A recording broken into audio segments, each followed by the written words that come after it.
네,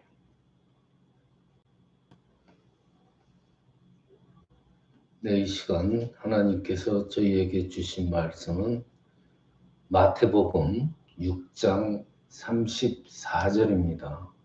신약 성경 9페이지입니다. 마태복음 6장 34절. 한 목소리로 함께 봉독하십니다. 시작. 그러므로 내일 일을 위하여 염려하지 말라.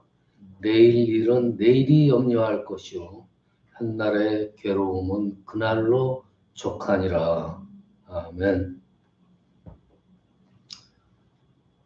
예, 오늘 말씀의 제목은 내일 일은 내일에 라는 제목입니다. 예수님께서 우리들에게 하신 말씀 중에 우리를 해방시키는 개념의 말씀이 있죠. 그것이 바로 오늘 본문 말씀이 있는 마태복음 6장 25절에서 34절까지 이 본문 말씀이 이제 예수님께서 우리를 해방시키는 말씀이다 라고 저는 생각을 합니다. 여기서 뭐라고 그러냐면 한마디로 말하면 도대체 걱정이란 거, 염려라는 것은 아예 하지도 말라 이런 말씀이에요. 여러분들 기억나실 거예요. 오래전인데 제 나이 20대 후반이죠. 20대 후반에 그때 젊은 나이에 벌써 저는 알코올 중독으로 병세가 진행이 되었고 그래서 그로 인해서 이제 가족들 또 친구, 친지들의 버림받음 물론 모든 것이 저의 잘못이죠. 그리고 심지어는 부모님들까지도 외면하고 정말 말 그대로 모든 것이 정을망이었을 때 정말 땡전 한 푼 없이 무작정 시작한 일본 생활 그 일본 도쿄 한복판에서 항상 들으면서 마음의 위안을 가졌던 노래가 있어요. 그것이 바로 보비 맥페린이 부른 Don't Worry, Be Happy. 얼마 전에 그리 오래되지 않은 일 같은데 이 노래가 유행한 게 벌써 30년이 넘어갑니다. 그 Don't Worry, Be Happy 노래 가사가 저는 너무나 좋았어요. 나에게 큰 힘이 되었던 물론 그때 당시에 주님을 뭐 마음에 두기는 있었지만은 그렇게 주님과 진심으로 만나거나 그런 때가 아니었어요. 근데도 그 가사 내용을 보면은 Don't worry, be happy. 걱정하지 말고 행복해라. 이런 말이 이 노래 가사에 수없이 나와요. 반복이 돼요. 그리고 그 가사 내용을 보면은 우리가 날마다 하고 있는 사소한 그런 걱정들이에요. 돈이 없어가지고 렌트비가 밀린다든지, 남들은 유행 따라서 멋진 옷들을 입고 다니는데 난 돈이 없어서 그런 옷들도 못 사고, 그 남들은 다 남자친구 있고 여자친구 있는데 나는 돈이 없어가지고 친구들을 사귀지도 못하고, 그래서 외롭고 그런 걱정들이에요. 그럼에도 불구하고 Don't worry, be happy. 걱정하지 말고 행복하게 살아라. 그 내용 중에는 또 걱정하는 것 한다고 그래가지고 해결되는 것도 아니고 오히려 걱정하는 사람은 물론이고 주위 사람들까지 우울하게 만드니까 그런 걱정하지 말아라. 행복하게 살아라. 그리고 걱정스러운 일이 있으면 나한테 말해. 나한테 전화해. 그러면 아마 그 걱정이 없어지고 행복해질 거야. 이 내용을 정말 몇십 년 만에 다시 한번 되새겨 봐도 다분히 오늘 성경 본문하고 연관되어지는 그런 내용이에요. 우리 보통 사람들 살면서 늘 큰 비중을 차지하는 것이 뭐예요? 무엇을 먹을까? 무엇을 마실까? 무엇을 입을까? 주로 의식주죠. 이 의식주에 관련된 걱정들이 제일 많아요. 예수님께서는 일찌감치 이 사람들의 의식주와 관련된 것은 하나님께서 미리 다 아시고 우리한테 베풀어 주실 것이니까 그런 걱정은 하지를 말아라. 라고 예수님께서 일찌감치부터 얘기하고 있어요.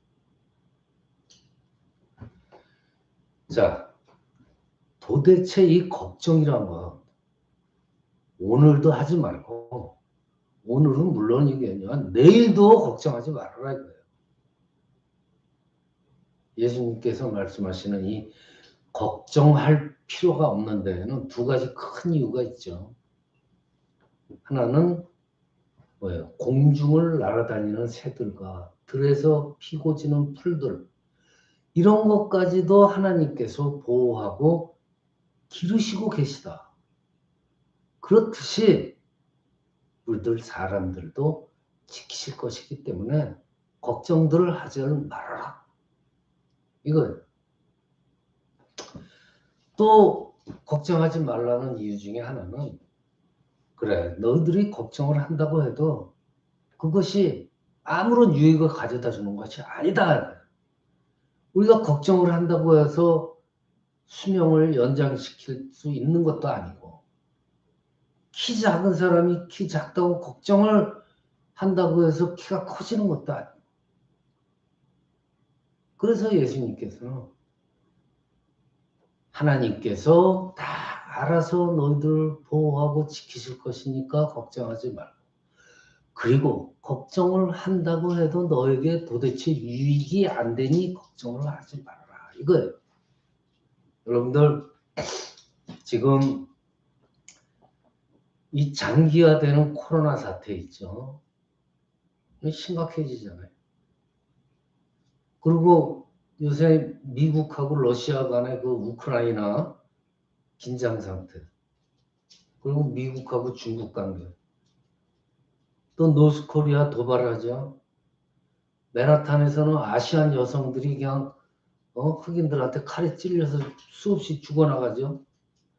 이런 헤아릴 수 없는 각종 위험 요소들이 지금 우리 생활에 관여하고 있어요.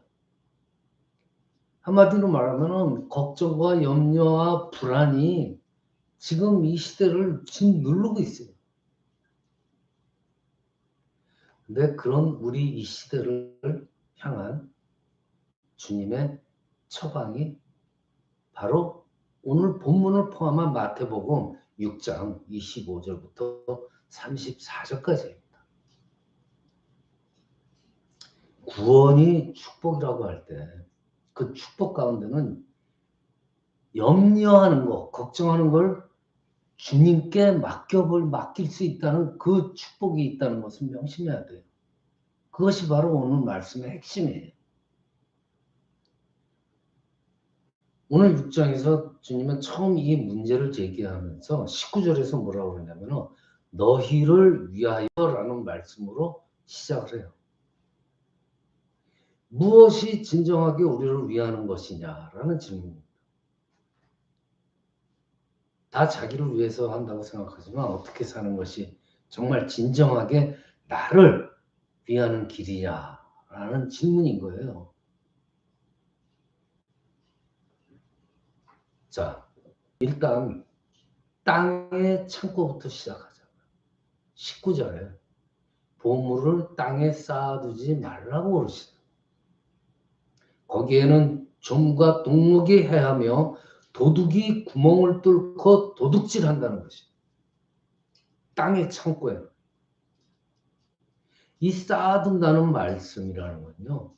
이 염려, 걱정의 세계관과 만나는 지점이에요. 동일한 거예요. 쌓아두다는 거는. 내일이라는 것은요. 내 것이 아니에요. 근데 내일을 위해서 차곡차곡 쌓아둔다는 거예요. 이 말은 지금 현대적인 생활을 예를 들면요. 보험 인슈런스만 막 여기저기 막 드는 거예요.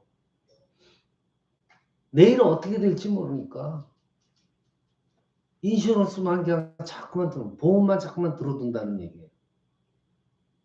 적금 들고 연금 들어놓고 옷장에는 그냥 입지도 않는 옷들을 차곡차곡 모아놓고 은행에 불안하니까 돈 계속 쌓아놓고 먹고 마시고 입는 것들을 위해서 열심히 쌓아둔다는 거.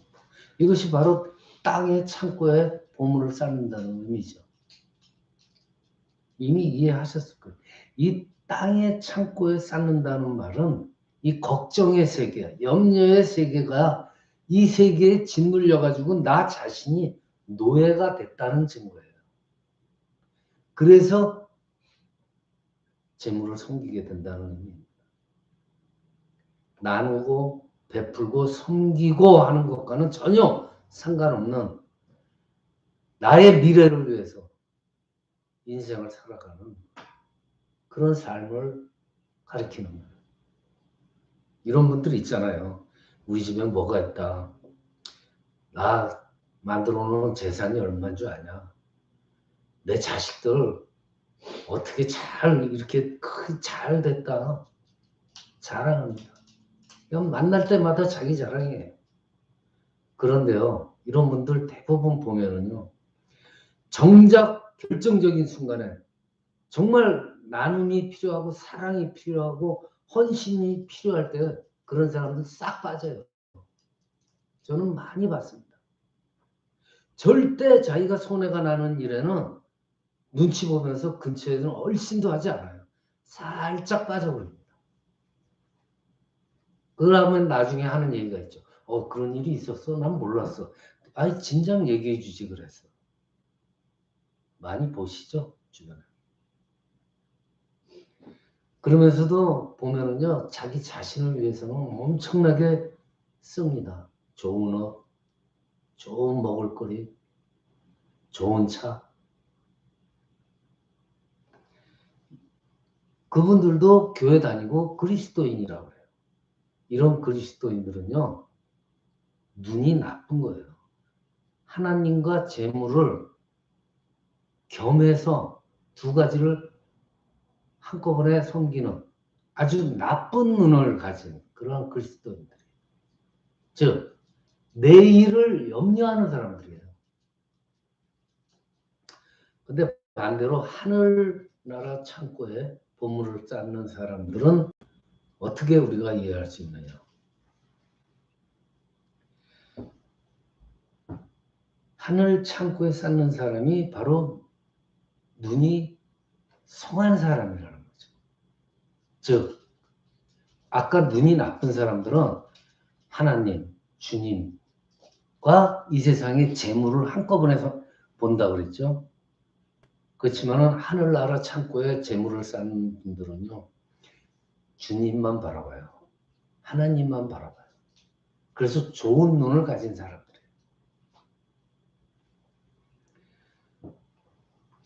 땅의 창고에 재물이 많은 사람은요, 주님만 바라보기가 힘들잖아요. 동시에 재물을 봐야 되니까. 그래서 눈이 나쁘다는 거예요. 자, 하늘나라 창고에 재물을 쌓는다. 구체적으로 어떻게 사는 것일까? 저는요, 마태복음 25장에서 그 답을 찾을 수가 있다고 생각해요.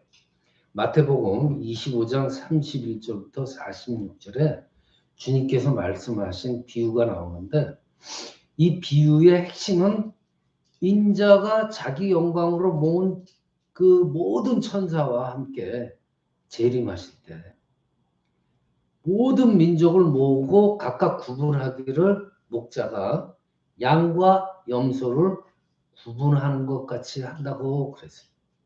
그래서 양은 오른편에 놓고 염소는 왼편에 두겠다고 하십니다. 자, 양이라는 건 어떤 사람들이에요? 하나님께 복받은 사람들을 양으로 지칭해요. 영원한 천국을 상속받은 사람들이에요.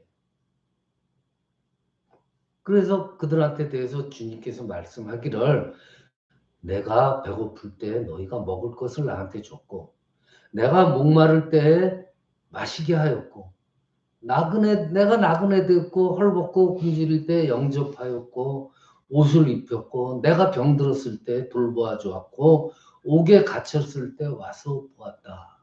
라고 주님께서 그 양들로 구분되어진 사람들에게 얘기를 해요. 니들이 나한테 그렇게 해줬다. 바로 이것이 기준이에요. 즉 하늘 창고에 쌓는 삶이라는 것이 이런 삶이라는 거예요. 근데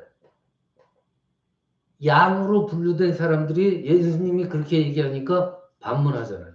아니 언제 우리가 주님한테 그렇게 했습니까? 우린 그렇게 주님한테 선한 일을 한 적이 없는데요. 그렇게 얘기를 해요. 그러니까 주님이 말씀하십니다. 너희가 여기 니들 형제들 중에 니들 이웃들 중에 정말 지극히 보잘것없고 작은 자 한 사람에게 한 것이 곧 나한테 한 것과 똑같으다. 너희들은 이미 그런 일들을 많이 했다. 즉 불쌍한 사람들을 너희들은 도와줬다. 그게 바로 나한테 한 일이다. 라고 얘기를 하십니다. 즉 하늘나라 창고에 재물을 쌓는 삶이라는 것은 정말 보잘것없고 가난하고 작은 자한테 우리가 사랑을 나누고 베풀고 섬기는 삶이라는 거예요. 이런 삶이 하나님 나라와 그의 의를 구하는 삶이라는 것이에요. 한국의 류시와라는 사람의 하늘 호수로 떠난 여행이라는 책에 이런 말이 나옵니다. 세상에서 가장 먼 랭스, 가장 먼 길이는 이 사람의 머리, 브레인하고 허트까지랍니다. 이게 이 세상에서 제일 길다는 거예요.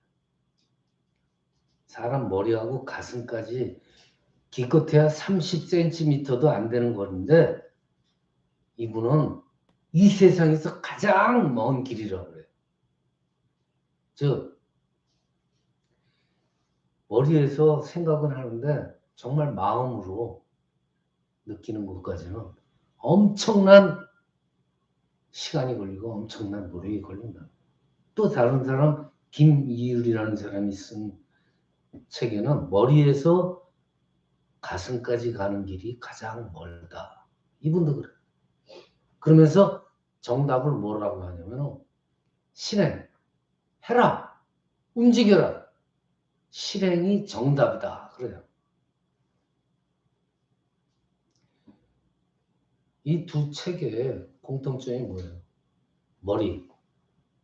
머리에서 가슴까지가 이 세상에서 가장 긴 길이다.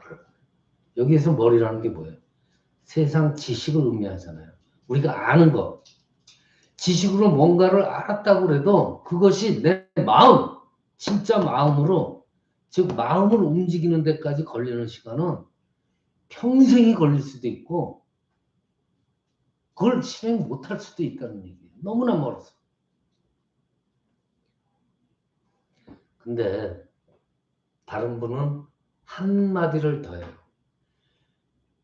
그 머리와 가슴까지가 제일 길다고 그랬는데 그것보다 더 먼 길이 있다고 합니다.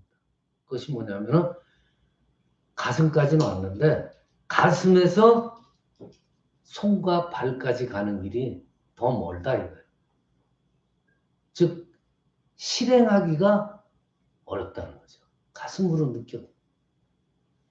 자, 우리가 복음을 알았잖아요.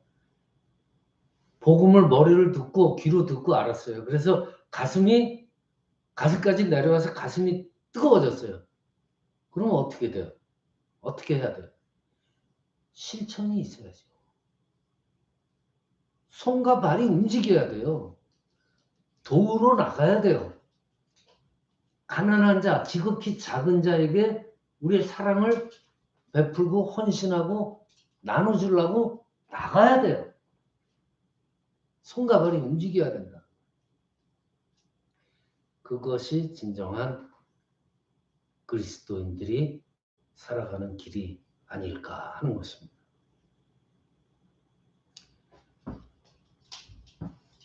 내일 일은 내일이 염려하도록 놓아주고 오늘 우리는 하늘 창고에 쌓는 삶을 살아가야 되는 거예요.